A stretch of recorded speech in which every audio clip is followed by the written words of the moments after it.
اشرح لي صدري ويسر لي امري واحلل عقدة من لساني يفقهوا قولي ما لهم به من علم ولا لآبائهم كبرت كلمة تخرج من أفواههم إن يقولون إلا كذبا فلعلك باخع نفسك على آثارهم إن لم يؤمنوا بهذا الحديث أسفا إنا جعلنا ما على الأرض زينة لها لنبلوهم أيهم أحسن عملا وإنا لجاعلون ما عليها صعيدا جرزا واجب احترام گرامی قدر معزز حاضرین گرامی یہ چند آیات مبارکہ جن کی کبھی تلاوت اور سماعت کی سعادت حاصل کی ہے سورۃ الکہف کی آیات میں سورۃ الکہف کا درس ترجمہ تفسیر کا سلسلہ جاری ہے۔ آج کا درس آیت نمبر 5 سے ہوگا۔ سورہ کہف کی ابتدائی آیت میں آیت نمبر 2 میں حق تعالیٰ کا ارشاد تھا ينذر بأسا شديدا من لدنه۔ قرآن پاک جن صداقتوں کا تذکرہ کرتا ہے ان صداقتوں کو نہ ماننے والوں کو قرآن پاک سخت قسم کے عذاب سے آگاہ کرتا ہے۔ اور آپ نے ان سچائیوں کو نہیں مانا جن سچائیوں کا قرآن تذکرہ کرتا ہے۔ 1,24,000 کم و بیش انبیاء علیہ السلام کی دنیا میں تشریف لائے اور ان صداقتوں کا تذکرہ کیا۔ وہ نہیں مانتا قرآن پاک فرمانے لگے سخت قسم کے عذاب کا سامنا کرنا ہے۔ ان صداقتوں میں سے یہ ہے کہ اللہ تبارک و تعالیٰ کی کوئی اولاد نہیں ہے، نہ کوئی بیٹا ہے نہ کوئی بیٹی ہے۔ قرآن کریم نے اس کو مختلف الفاظ کے اندر بیان کیا ہے۔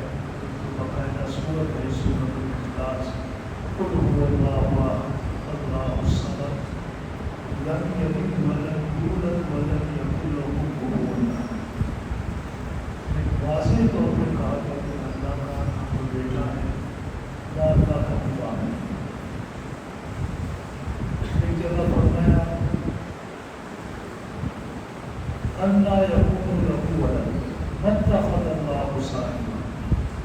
اللہ کی بیوی نہیں ہے تو بیٹا کہاں سے ہوگا؟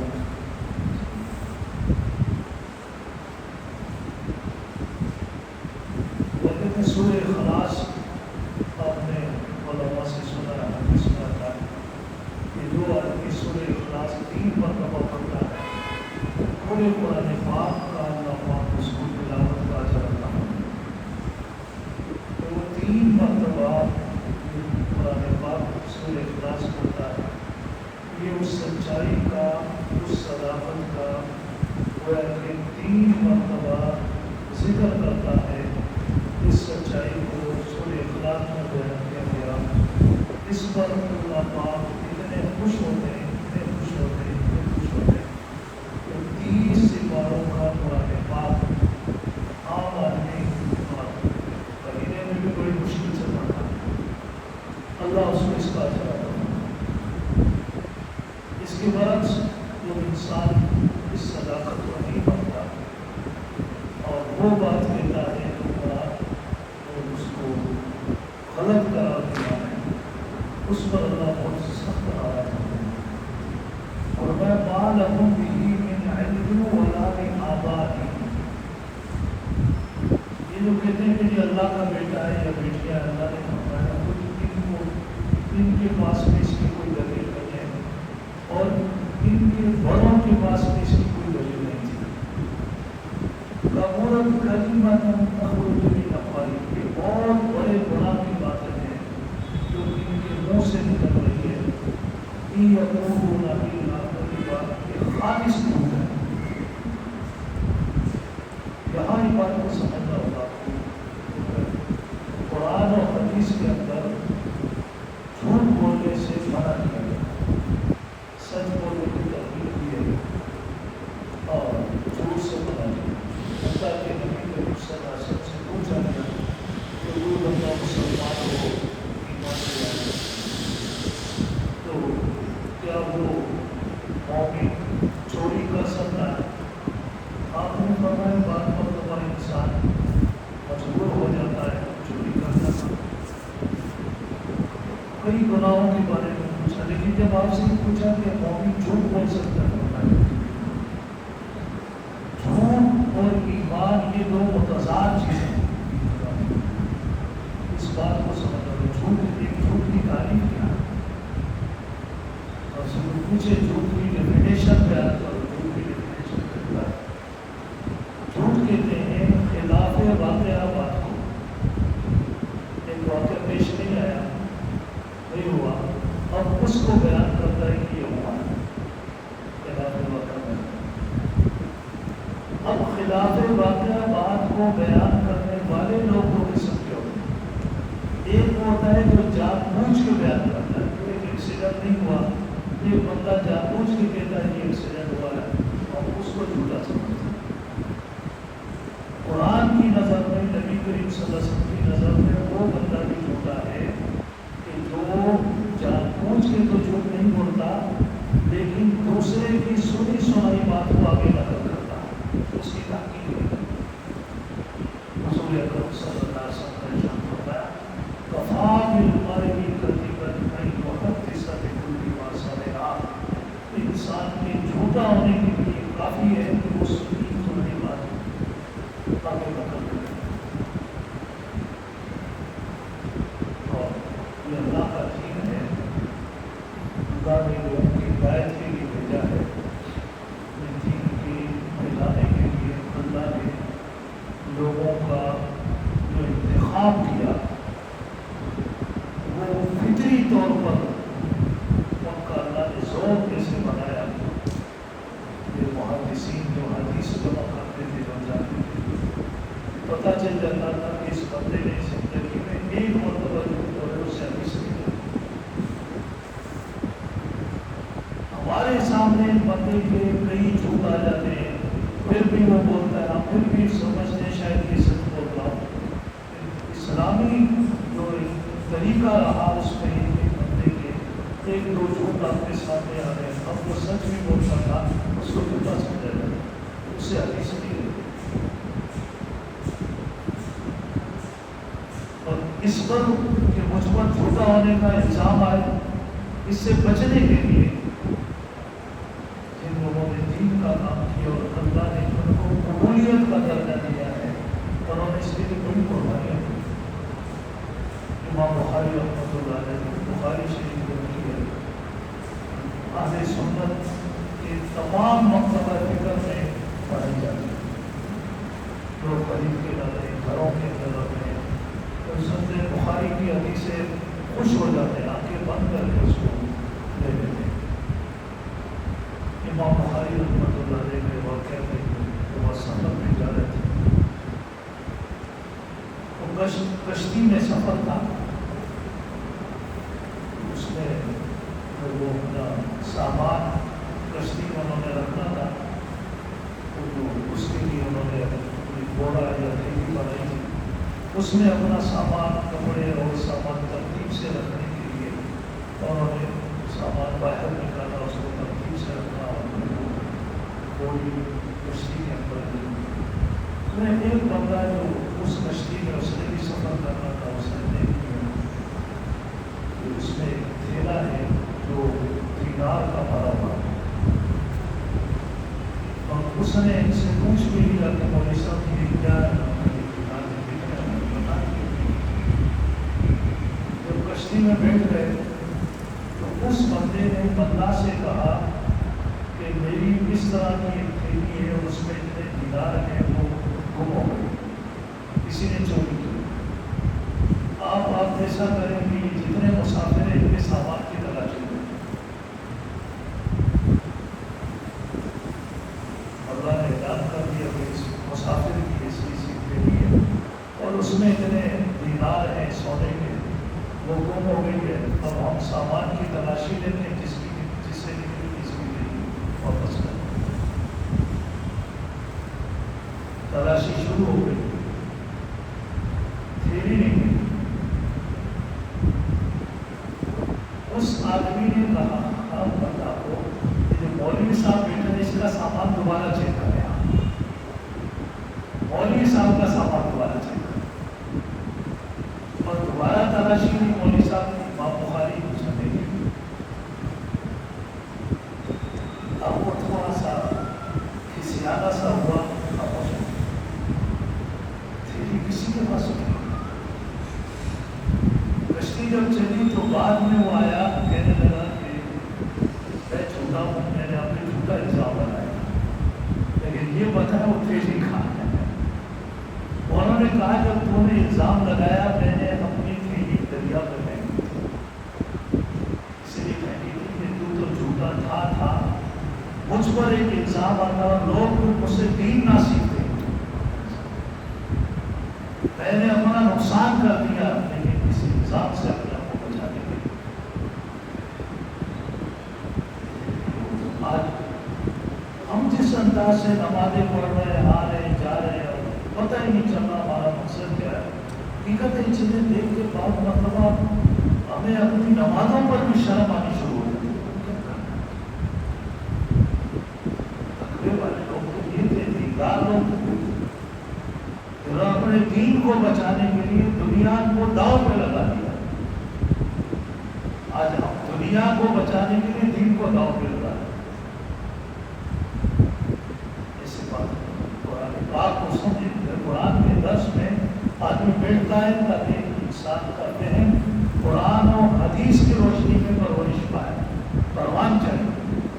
اور وہ صحیح بننے سے پہلے پہلے تو ایک صحیح دیندار ہو. تو میں عرض یہ کر رہا تھا کہ جھوٹ صرف یہ نہیں ہے کہ ایک بندہ جان بوجھ کر جھوٹ بولتا ہے، حدیث کی روح سے وہ بھی جھوٹ میں شمار ہوتا ہے کہ جو بندہ کو شک آئے کہ یہ بندہ جھوٹ بولتا ہے تو اس کی سنی بات کو آگے اس طرح نقل کر دیتا ہے بغیر تحقیق کے. نبی کریم صلی اللہ علیہ وسلم نے اس بندے کو بھی جھوٹا کہا دیا.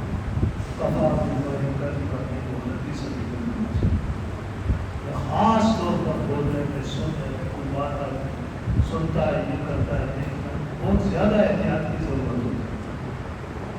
اور اپنے محدثین کا جو انداز ہے گفتگو کا، بولنے کا، وہ جتنی بات کوئی سنتے ہیں وہ کہیں سے سنی ہے اس کو اتنا ہی بیان کیا. آگے پھر اس کو چھیڑا نہیں، کوئی پوچھتا تھا کتنے جگہ سے. امام مالک رحمۃ اللہ علیہ سے ایک محفل میں 40 مسئلے پوچھے گئے. 36 مسئلوں کے بارے میں انہوں نے فرمایا تھا میں نہیں جانتا.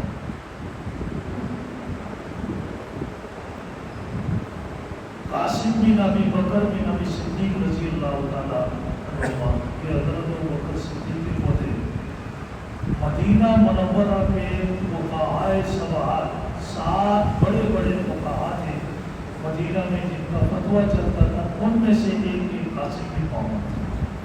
یہ حضرت عائشہ رضی اللہ تعالیٰ عنہ کے بھتیجے بھی ہیں اور حضرت عائشہ کے شاگرد بھی ہیں. ان سے ایک مسئلہ پوچھا گیا، انہوں نے کہا کہ مجھے پتہ نہیں.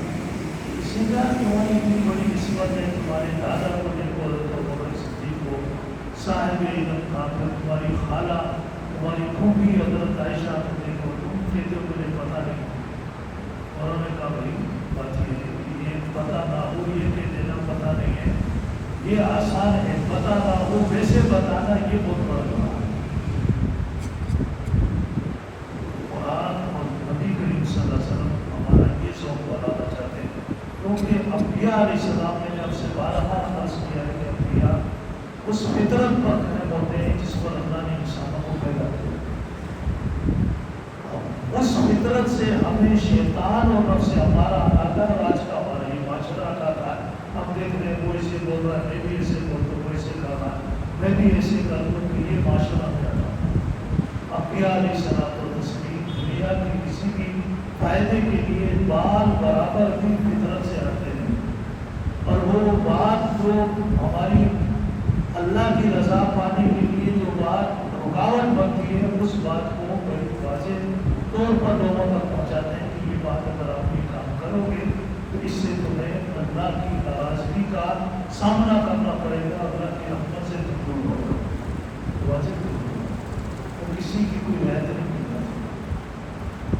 بہرحال یہ باتیں ساری نبی کریم صلی اللہ علیہ وسلم پر اللہ نے نازل فرمائی ہیں۔ قرآن پاک 30 سپاروں کا قرآن پاک ہے، پھر کچھ وہ باتیں جو اللہ نے حضور اکرم صلی اللہ علیہ وسلم کے دل پر اتاری، وہ قرآن کا حصہ نہیں، وہ آپ صلی اللہ علیہ وسلم کی احادیث مبارکہ ہے، اور دن رات کی محنت لوگوں کو سمجھانا۔ اب تو ابھی ہفتے میں 2 دن بیٹھتے ہیں درس کے لیے، انبیاء صاحب کا ایسے نہیں ہوتا ہے۔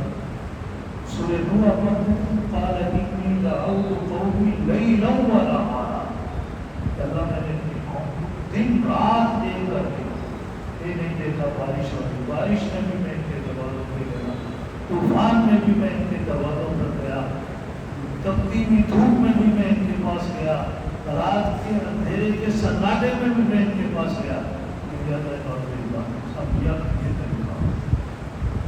وہ مسلسل جو بات ہوتی ہے وہ پہنچاتا ہے، بات مسلسل پہنچاتا ہے، بات بالکل سچی، اور بات جس کو کہی جا رہی ہے اس کے فائدے کی ہے۔ تو یہ سب کرتا ہے، ہم لوگ کو پتہ چلتا ہے کہ اس بندے کو ایک بیماری ہے، اور ہمارے پاس ہمارے علم کے مطابق اس بیماری کا کوئی علاج ہے، نسخہ ہے۔ ہمارے انسانی عقل تو ناقص ہے، ہو سکتا ہے وہ جو ہمارے علم میں وہ اس کو فائدہ نہ پہنچائے، نقصان پہنچائے۔ آپ بڑی خیرخواہی اور ہمدردی کے ساتھ وہ نسخہ وہ دوائی لے کر اس کے پاس جاتے ہیں تو وہ آپ کو ٹھکرا دیتا ہے، جاؤ اپنی دوائی واپس لے جاؤ، میں نہیں کھانا چاہتا۔ آپ کو کتنا دکھ ہوگا؟ چلو نہیں کھانا چاہتا تھا لیکن رکھ لیتا اندر، میرا دل رکھ لے۔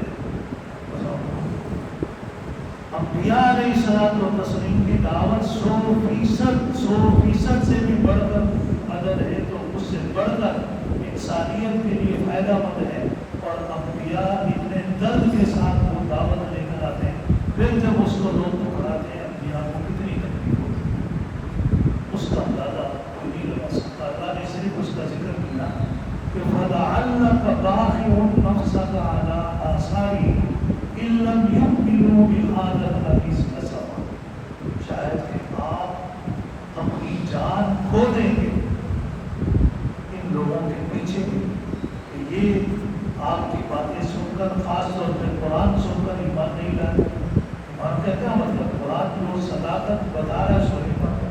قرآن نے کہہ دیا اللہ کا بیٹا نہیں، اللہ کی بیٹی نہیں، ایک سچائی یہ اس کو نہیں مانتے کہہ رہے ہیں کہ اللہ کی بیٹی۔ بھائی تم کیسے کہتے ہو کہ ہم نے اپنے بڑوں سے سنا، ہمارے بڑے کہتے آئے کہ اللہ کی بیٹیاں تھی، اللہ کا بیٹا تھا۔ نبی کہہ رہے ہیں تمہارے بڑوں کو بھی اس کا علم نہیں تھا، وہ بھی بغیر علم کی باتیں کرتا ہے، اور یہ بات ایک سچی بات بتائی جا رہی ہے، نہیں مان رہے۔ نبی کو اتنا دکھ ہو رہا ہے کہ اسف کہتے ہیں کوئی کسی سے محبت کرتا ہو، اس کے محبوب کو اس سے جدا کر دیا جائے، وہ اس کے غم کے اندر مبتلا ہو جائے، کہ اسف کا لفظ حضرت یعقوب علیہ السلام کے لیے سورہ یوسف میں آیا کہ جب حضرت یوسف علیہ السلام کو ان سے جدا کر دیا گیا تو ان کے لیے قرآن نے لفظ استعمال کیا کہ وہ اس غم میں مبتلا ہوئے کہ بس وہ غم ان کی زندگی سے نکلنے کا نام نہیں لے رہا۔ حضور اکرم صلی اللہ علیہ وسلم کی تکلیف ہو رہی تھی کہ لوگ ہماری اس بات کو ایک سچی بات ہے اس کو نہیں مانتے۔